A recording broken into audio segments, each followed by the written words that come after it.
Police say the killing happened inside the family's home. They say the little girl was already dead by the time that rescuers arrived. Early on, investigators say the evidence pointed to the girl's teenage brother, who they found the same day more than 400 miles away. As the sun sets on this Pasadena neighborhood, tonight, disbelief. Honestly, it was unbelievable. In this close-knit community full of children. I hope that what happened is that it was an accident. Honestly, the biggest question that we all have, why? Why would a 17-year-old child not just murder his sister, but brutally murder his sister in their home? Her half-brother, investigators say 17-year-old Stephen Davis. And Arundel County Police say they are still searching for a motive for the murder of the 5-year-old girl who they've identified as Anaya Abdul.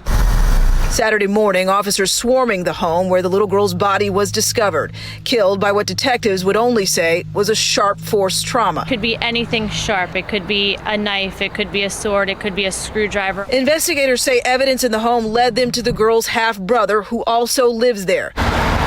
Police say he fled in a family car after the murder. The same day, Ohio State Police arresting Davis. Drove himself out west where he was stopped in Ohio, Springfield, Ohio, so we almost made it to Illinois. Police say there were no witnesses to the killing. The girl's body found by another family member.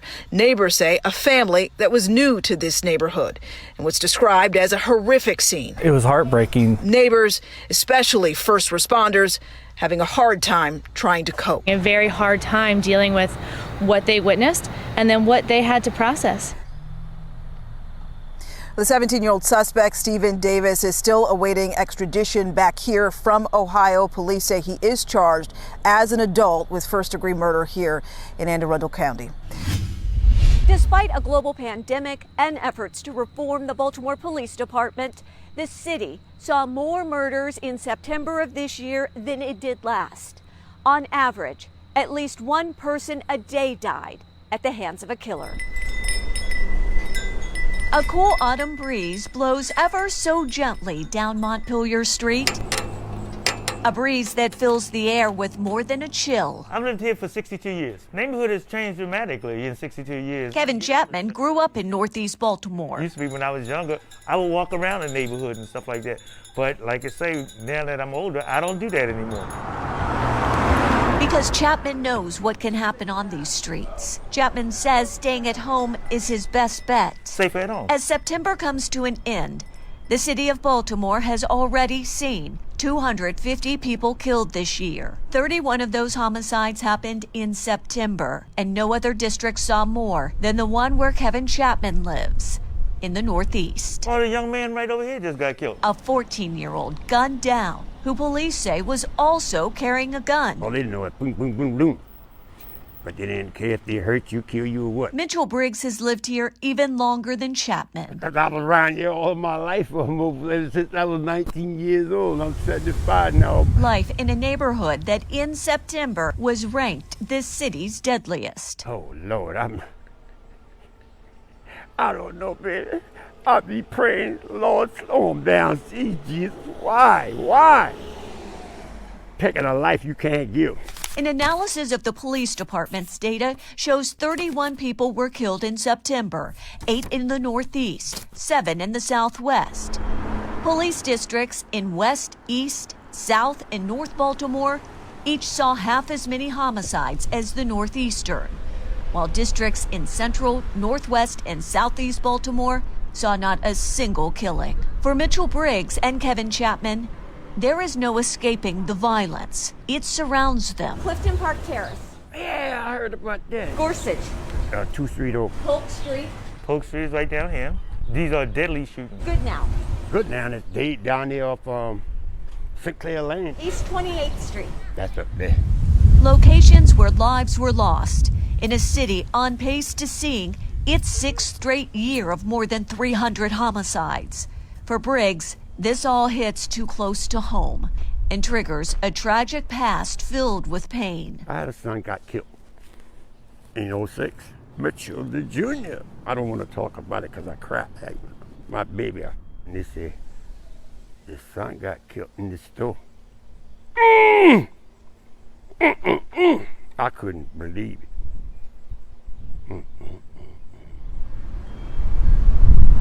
Among those murdered in the Northeastern last month, 2 women, as well as a 14-year-old young man. The ultimate job of the police department is to keep us safe. City resident Kenji Scott says the police commissioner is failing to protect the people of Baltimore. What we have in the city is criminals who have a total disregard for law enforcement, because to a certain extent, law enforcement have fallen back because you have a police commissioner with an approach of hands off. So when you don't have the police doing their job, this is what you're going to get. It's a free-for-all in our streets. The Black Lives Matter movement is what it is, but that should never stop police from doing real police work, and that's what we have right now. In Northeast Baltimore, the damage is done. Another month comes to an end, yet the violence and killings here continue. I did contact the Baltimore Police Department regarding this story, requesting a statement. As of news time, we had not received one. As far as the violence in Northeast Baltimore, some neighbors who preferred not to go on camera with us did tell us that they suspect some of these killings were drug-related. Now, if there is a public safety concern in your neighborhood you'd like us to investigate, we want to hear about it. You can call us at 410-662-1456, or you can send us an email to crimeandjustice@foxbaltimore.com. Exclusive video highlighting the brazenness of crime in our city. A man being robbed at gunpoint right near Patterson Park, a neighborhood that's seen its share of robberies and carjackings in the past week. Police have made multiple arrests, all of the suspects juveniles, and tonight there's concern some of them have committed similar crimes before. Fox 45's Dan Lamparello is live right now asking why these juveniles were allowed back on the streets. Dan? Well, Kai, people who live here near Patterson Park say they've seen it time and time again. Teens targeting people here on these streets. And tonight, they want to know why some of them have been caught, then released. It's as shocking as it is scary. 2 teens running up to a man walking near Patterson Park, pulling a gun, then robbing him right there on the sidewalk. Now, we've always had crime around here, but this is insane. And it's more and more hostile crime all the time. In the past week, there's been a number of carjackings and attempted robberies here. We had 4 incidents. Boom, boom, boom, boom, boom. Arch McGowan with the Patterson Park Neighborhood Association says cameras around the neighborhood helped police arrest 9 juveniles so far, many of whom police have seen before. We let that individual go, and they do another and another and another and another and another. And then it's like 10 things. We saw proof of that back in December when a woman was attacked and robbed near the park in broad daylight. The victim telling Fox 45 News one of the juveniles arrested in that case was later released, only to be arrested again in one of the cases from this week. If anybody thinks the system is working, if anybody thinks the current plan is working, examples like this prove that they're wrong. Former federal prosecutor Thiru Vignaraja says violent juvenile offenders get released all the time only to reoffend, and believes the current way cases are handled needs to change. That requires prosecutors and police to be talking to one another about the violent repeat juvenile offenders. It requires juvenile services and parole and probation. But without some change, many in this neighborhood fear scenes like this will remain all too common. That's no way to live. No way to live. Now, we try to get answers tonight from City State's Attorney Marilyn Mosby about how her office is working to reduce recidivism rates among juvenile offenders. She told us that she couldn't comment on juvenile cases, but says there are programs available to help juveniles through the process. While BPD and even the consent decree monitoring team say the department has made some strides in recruitment, but they say they have a long way to go. This is a chance to be a part of the greatest comeback story in America. It was a campaign meant to breathe new life into Baltimore. Because everybody in Baltimore has the right to walk a safe street. But since their recruitment efforts ramped up last summer, crime has continued to surge as the department remains hundreds of officers short. If you go back 10 years, 20 years, the crime was real low. Every year that go past, crime gets higher and higher. Kevin Jessup says he's seen the impact of less officers patrolling the streets throughout his Park Heights neighborhood. He used to talk to the people in the neighborhood.